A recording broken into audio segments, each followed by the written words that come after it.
Okay, we're going to go ahead and continue our lesson on how to groom a horse. I brought in 5 new tools today, so I'm going to have you guys reach in and pull it out, and you're going to show the class, and we're going to see if we know what they are already. Will you pull one in? They are kind of sharp, so don't like jab your hand down. I want this. Does anyone know what this is? It's number 5. The side's number 5. What's the name of it? Curry. Is it a curry comb? No. I think it's a back scratcher. A back scratcher. Okay. Does anyone think they know what this one is? If not, we'll save it and we'll talk about it in the PowerPoint. No? Okay, we'll come back to it. Okay, you want to go ahead and pull it out? Put it down on the desk, please, so that we don't like stab anyone with it. Okay, what do you have there? A hoof pick. A hoof pick. Okay. So we need that one right off the bat. Oh, they're all stuck together. That one's a curry comb. What specific type of curry comb is it? What do you mean, like the two? Like what makes it up?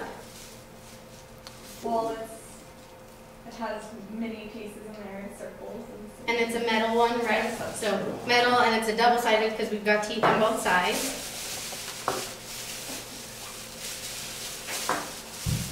Okay, what do you have there? A brush. A brush, and how do the bristles feel? Soft. Soft? Brush. A soft brush? Okay, last one. Okay, what do you have there? A Scotch comb. A Scotch comb? And what do we use that one for? To comb horse controls.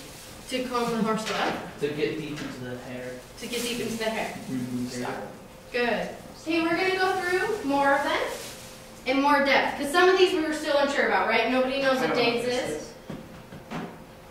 Okay, so we had the curry comb. We guessed curry comb, right? So it's used to remove dirt, mud, old hair, and debris from your horse. They're rubber and metal curry combs. So what's an advantage of the metal curry comb, like the one we have there? It gets the harder stuff out. It gets the harder, like more stuffing stuff out. Longevity will last longer. It's going to last a little bit longer. What would be an advantage of the plastic ones that are in these pictures? Cheap. They're cheaper. They spread the oils. They spread oils better through the horse's hair.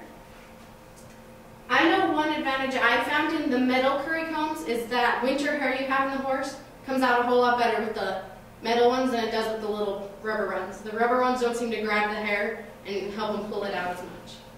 This curry comb down on the bottom, I had never seen a metal square curry comb, and I wondered how well it'll actually work. Has anyone had experience with the metal square one? Do they work well? Yeah. They work okay. You just have to stay ingrained with the horse, move your arm a little bit. I thought it was very interesting. I saw them at the store too. Okay, so the thing we didn't know is called a shedding comb. The picture we have here is a single shedding comb. The one Dave has is a double shedding comb.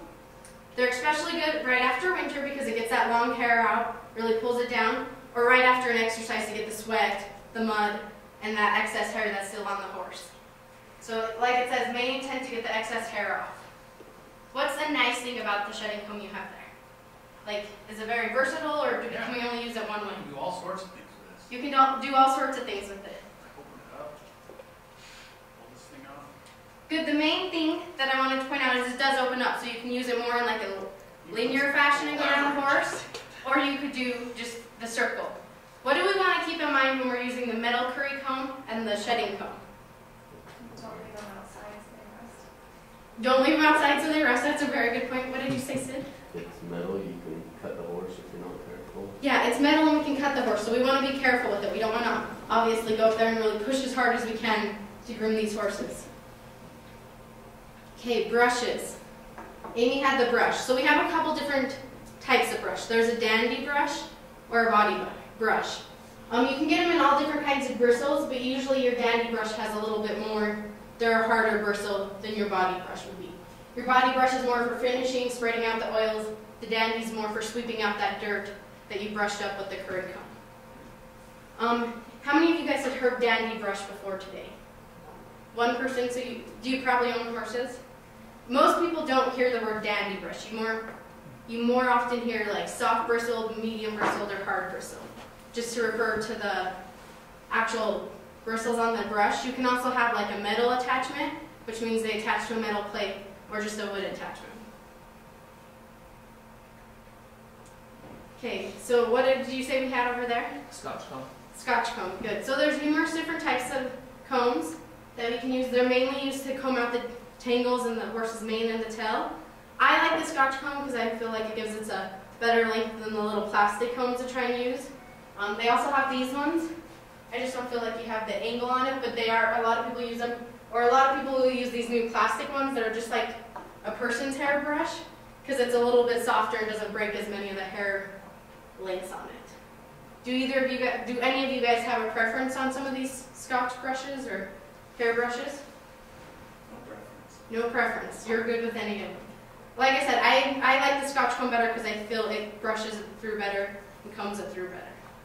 Why wouldn't we want to use a normal brush or a curry comb on their tail? Because it doesn't get, the teeth don't sink into the hair and comb it out. The teeth don't sink in, so all we're doing is that top layer all the way around, right? So we want to use something with a little bit more gap between the teeth and longer teeth. So probably also make it staticky. It does. The brushes make it really staticky. They always go the opposite direction. Okay, and the last tool we talked about was the hoof pick. So the hoof pick that JC has is just a plain Jane hoof pick. There's no extras, no like bells and whistles on that one, right? You can get new hoof picks that have the little brush on the front so you can brush off the front of the hoof, or you can, after you scrape stuff out, you can now brush underneath the hoof.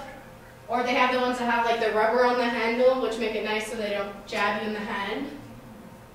Or they have these new ones with a curve to them instead of having the sharp point and the just straight edge.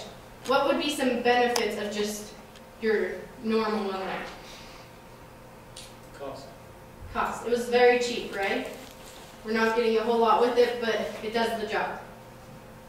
It's metal. You're going to have a hard time breaking that. It's metal, you're going to have a hard time breaking it. How many of you guys want to walk around, like when I go down back to curry my horses, I always have to gather everything up and take it down, right?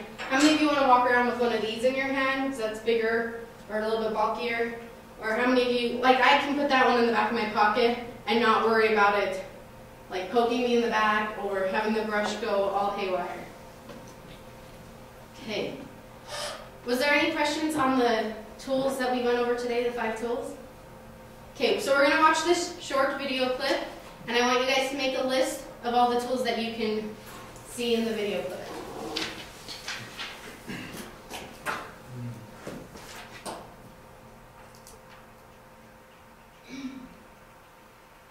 And we're going to listen to it on mute, so you guys can't hear the video.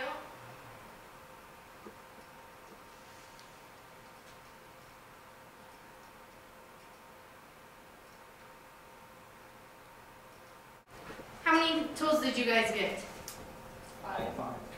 5. Did she use all 5 that we talked about? Which one didn't she use? The shedding. The shedding comb. Okay, so in this video she doesn't particularly use the shedding comb. There are other videos that use the shedding comb a little bit more. It just depends on your preference when you're the one grooming the horse. So now we're going to take a short quiz. At the top is identification, so we're going to gather up all our tools and they have a number on the side of it. I want you guys to identify what the tool is, and then there's multiple choice down at the bottom.